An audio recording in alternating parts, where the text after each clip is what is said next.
we'll just start talking about video games, and we'll get around to the car thing pretty quickly, I'm sure. Yeah, I've not been playing any. I can't remember the last time I really played a racing game. I guess technically the last one that I played in any amount was like Mario Kart, just when people are around, because you don't play that game solo. But I haven't played like a true Need for Speed, or you know what? Actually, that's a lie. I literally a couple weeks ago I tried out the Formula game, the Formula 19, because I wanted to. Oh. I heard the career mode was kind of interesting. So I downloaded that because it was on Game Pass, and so I was just giving it a try. Nice. Just kind of see, like, do I like this? Because previously, most of what we played, was street racing games, which is quite a bit different from, like, track racing. There was a different feel to it, yeah. Yeah, they're like the Gran Turismos of the world. And or it's Shift, fine. or, like, Shift as well. It's fine. I feel, honestly, dude, like, my hands, like, get crampy, and I don't like having to like follow the ideal racing line. Like you have to, and if you want to win, or you like turn it off if you're really good. But I'm not. Yeah. But like I like weaving in and out of traffic and like collisions. Mate, we were just ruthless. Like back in the day when we used to play Carbon, like we would. Yeah, like it was rule of the road. Like, you make it up as you go along, and you need to find the quickest route. And like, there's the basics, but then you need to be able to read what your opponent's doing and if you've got the speed, just take him out. Like, the amount of times we would just flip other cars over. I think, because I mean, I remember the time when, like, ages ago, I think I don't know if it was you or Jeremiah who got Shift first. And like, you it was had exciting. Shift, I think, and I had Shift 2. Was that? Did I have Shift? You had the original Shift, yeah, but it like didn't run on all of our computers. I can't remember that. Yeah, you had Shift 1. I can't remember me having Shift. It was different because you would like get like stars when you raced. You would have to like unlock. Basically, it was just a more official. Yeah, it was like a track. It was just a track version. So it had a similar thing. I mean, it had a wicked soundtrack. The Need for Speed both ships, of them, dude. Yeah. All of them, wicked soundtracks. Very cool. But apart from that, we're like, it's just not our style of game. Yeah, it was fine. I've to be fair, I've played a variety of racing games over the past like year and a half. Okay. But not super recently. Like I was playing loads of Rocket League. I know that isn't really a racing game. It's a car driving game. Yeah. But driving game. You got me back into Carbon when like showed me how to have it on my computer. Yeah, with the mod. Cool. That was sick. And then I beat Need for Speed Heat. I beat Payback. I beat the regular one. I bought Rivals because it was like super cheap. Yeah. And then I just realized how I wouldn't say it's a rubbish game, but it's dated though. Like it's and it hasn't aged too well. In comparison, and I know we go on about this, but in comparison to Carbon, but yeah, like I think, I don't know, like that. I have just played a variety of games, and especially over lockdown because we had the time. But yeah, recently, like I've got my monitor and everything set up here, and I don't know, like I just haven't played. But like I miss them, man, because like some of those cars were they were iconic, man. Like I miss a lot of those cars. Do you know what I mean? Welcome back to the SpewnedIt Podcast. Oh yeah, absolutely. I mean, I think we can each come up with an easy list of like most iconic cars that we drove with and together, and also in our individual experiences. And that's actually what we're about to talk about today. Welcome back. This is the SpewnedIt Podcast. My name's Jensen. This is my good friend Joel, and we're just having a bit of a chat here. We're gonna talk about something we love, which is cars in video games and cars in real life. But today we're focusing on the video game one a little bit. And Joel, you wanna start us off with one of your most iconic video game cars that you have driven with? For sure, man. I think like when we spoke about this before, obviously we were talking about cars in real life, and that was a great episode. I feel like that was was that season 1 of the SpewnedIt Podcast? I don't know. If I'm gonna be honest, I can't remember. I'd like to say season 1. It basically was a long time ago, and we said like, look, we're gonna do a second episode. But straight off the bat, one of my favorite video game cars that I've ever driven, and that is just like, it's got such a soft space in my heart, is the Mazda Rx-7. So like big time in Need for Speed Carbon, what we would do, after choosing your starter car, the first boss for us always seemed to be this guy. He was called Kenji. He was a beast, and basically what you really wanted to do, he was easy enough to beat, but you really wanted to get the pink slip for the car, because the car was insane, and it had basically, it was kitted out with a bunch of stuff that you couldn't even unlock yet. So you had this car that was just above everyone else, and you'd be able to get basically would be able to get to just about the final race with that car. Well, I think we could get midway through the final territory, right? Or what do you say? Did we never make it to the final race? I don't think we got all the way through. What is his name? Devin, or is that Darius? Darius, yeah. Devin. Ugh, I gotta play the game again, I guess. You do. Okay, maybe I just thought that was a challenge that we gave ourselves. But basically, by that point, you're spending minimal money on upgrading the car. And so you get to that point, you have got money coming out of your ears. You can buy whatever car you want, all the upgrades in the world, and you're living the life, basically, at that point. So that car was just so huge, because it was basically just the cheat code. And especially early doors in playing Need for Speed Carbon, we just wanted to get our head around the dynamics of the game and just enjoy playing the game. So we were beating this game all the time, basically, just to like get the feel of it. And so that was ace, but that car was just legendary. Every time I see an RX-7 nowadays, I'm just like, yes. Lime green Mazda RX-7. Classic. Oh, man. Classic. Such a place in my heart. Such a place. First car for me, very related. It's the Mazda Rx-8. And that is for whatever reason, it's the less performance of the two within the game. And if you choose that car, it's the tuner class. Shout out.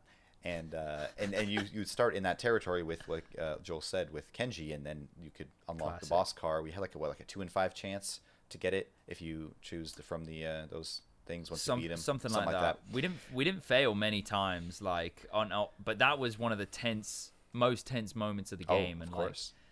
I remember restarting the game. Like, if it didn't work out, if we didn't get the pink slip, it was like, all right, let's just restart, because there's no point. And we know that we can get to this point in about 15, half an hour. Like, not very long. Do you know what I mean? Like, not very long at all. Legendary car.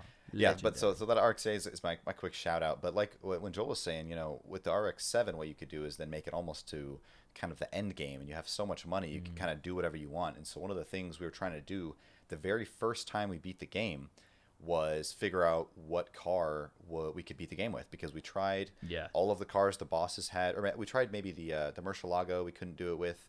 That was Wolf's car. We tried the Challenger. I think we tried like a lot of the kind of tier 3 end game cars, and we were having a lot of trouble.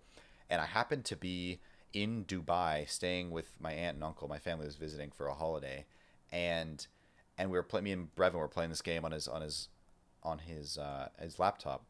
And my uncle was in the room. We're like, hey, you like cars? Like, what car should we try to beat this with? And he's like, Porsche Carrera.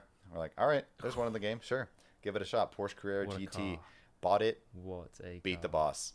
And that was the first time. Unfortunately, Joel wasn't present, but I'm pretty sure I sent you an email or gave you a call the next day. I was probably super excited. I'm sure we figured out some way. Maybe a Skype. I was like, Joel, I got something to tell you, dude. Don't sit. Are you sitting down? We beat it. We did it. I'm sure it was something like that. Proud. I probably cried, to be honest. But then, so we beat it, and it was a huge moment. And then, my uncle was like, hey, maybe the next day, maybe even that evening, he's like, my car's come back from the shop. Take a look at this. He owns a Porsche Carrera, which is why he said that in the first place. And then he took us out for a ride. So one of the most iconic car moments of my life, but especially with video game cars, that Porsche Carrera GT that carried us to our first Need for Speed Carbon victory was insanely iconic. Just huge. Yeah. Huge. And I mean, just a wicked car, and just such a good looking car as well. One of my favorites, one of my all-time favorites. Another honorable mention along that point, I think, for me, would be the Dodge Viper. So this car had the acceleration of something else. It was the only car in the game that had the acceleration that was visibly off the scale. And so, I mean, it was insane. Racing with that car was a lot of fun, but racing against the boss was very, very frustrating. Anyway, the Dodge Viper, again, legendary car, a lot of fun to drive.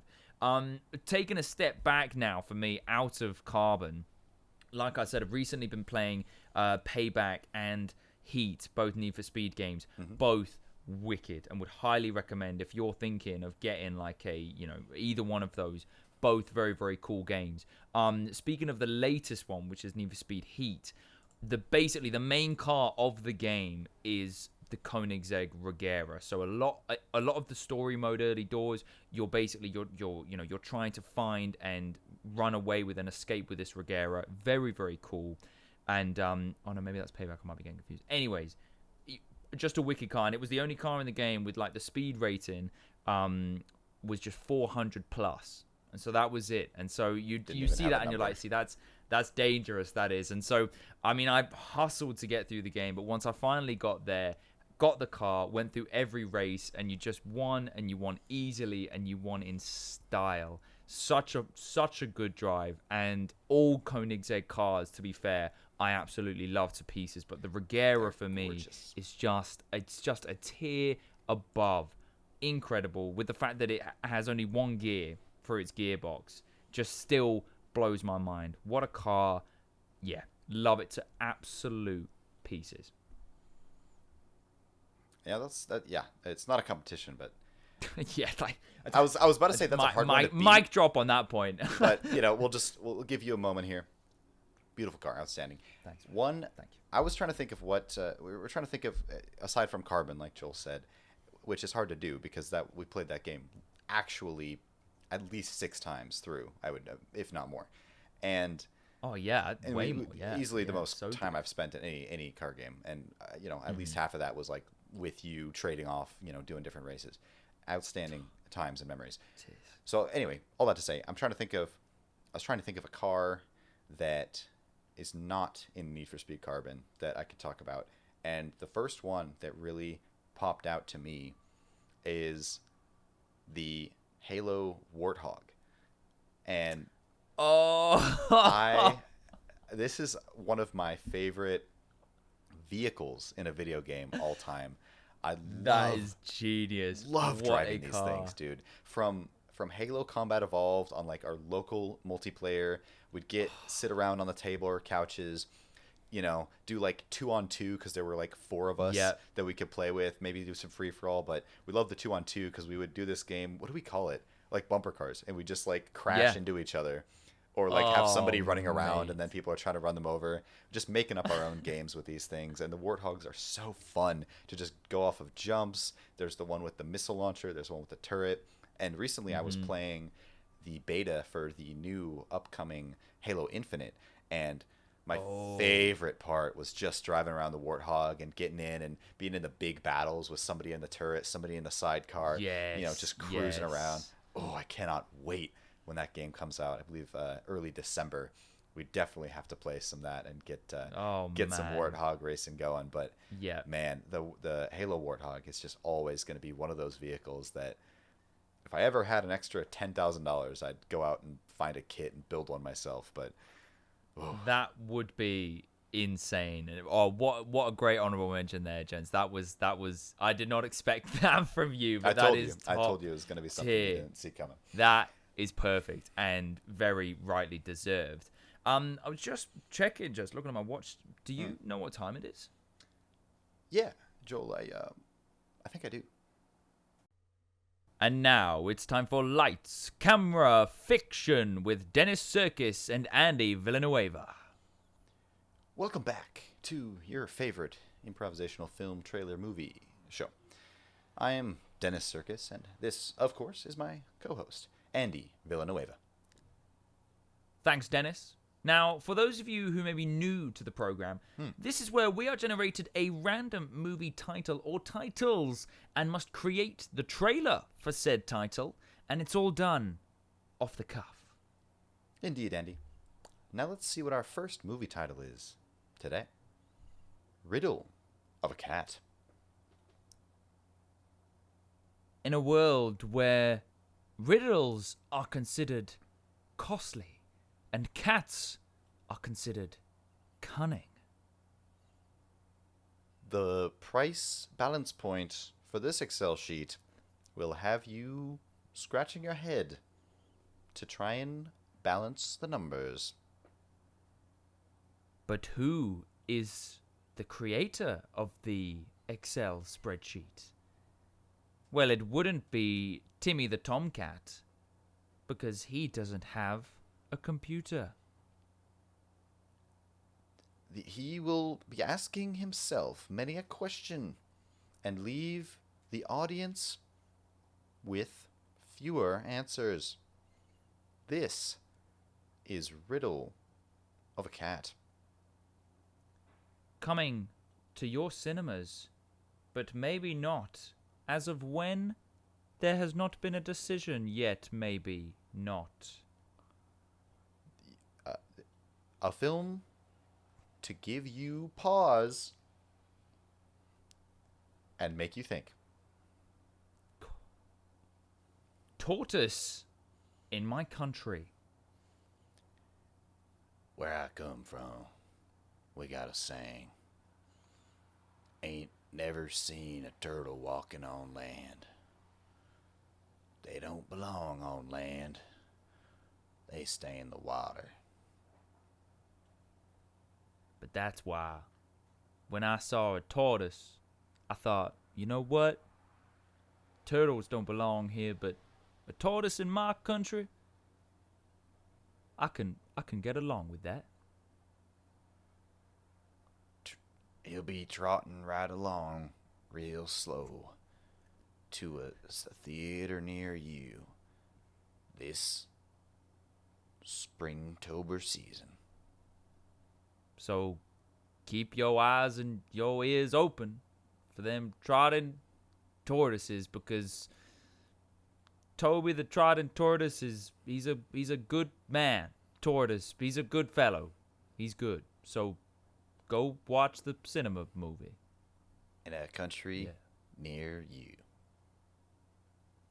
Yeah. Assassin without flaws.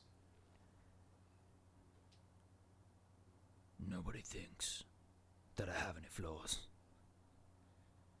And it's so hard being an assassin when no one thinks you have any flaws. Everyone has flaws. One time, I did an assassination. Spilled not one but 3 drops of blood on the floor. Wiped it up real quick, nobody saw, but whenever anyone says I don't have any flaws, I feel like I'm lying when I don't correct them. One time, I was paying for groceries for the Sunday roast. I was having my cousin Billy come around. Yeah. I didn't pay the full amount at the grocery store. I paid 10 cents under. And now, whenever anybody says the number 10, I gotta go right out that door and just have some time to myself. When your flaws are laid bare for all the world to see, how can you go on killing? Just can't do it. And the truth is you can. The truth is you just can. But that's why, as soon as this movie came out, I was like, you know what? That's the movie I want to see. Assassin Without Flaws, that is the movie I want to see. I want to be like that guy. That's going to be my favorite movie. So go down to the cinema and watch it, because it's going to be great. This has been an anonymous testimonial by the Assassin's Guild. Thank you. I mean, Andy, thank you for that. I think that was brilliant. That Assassins Without Flaws, I'm hooked by that one. I haven't been able to find tickets, but I really want to go see it at some point. I think somebody snuck into my house last night and left an extra ticket under my pillow while I was sleeping. Oh, wow. So yeah, like I have no clue. My dog didn't even wake up. She sleeps in the same room as me, and she's like a good guard dog, I thought. But anyway, these assassins are just sneaky. But anyway, all that to say, I've got an extra ticket if you wanted to go see that right now. I got it for free, so it's all yours. I mean, I would be honored if that's okay. I've just filled up the car with fuel, so I'll come pick you up. Like the inside of the car or the fuel tank or what? Both? Both, actually. Oh. Yeah. You're one of those guys. Okay, cool. I'll see you in just a minute. I'll see you in a bit.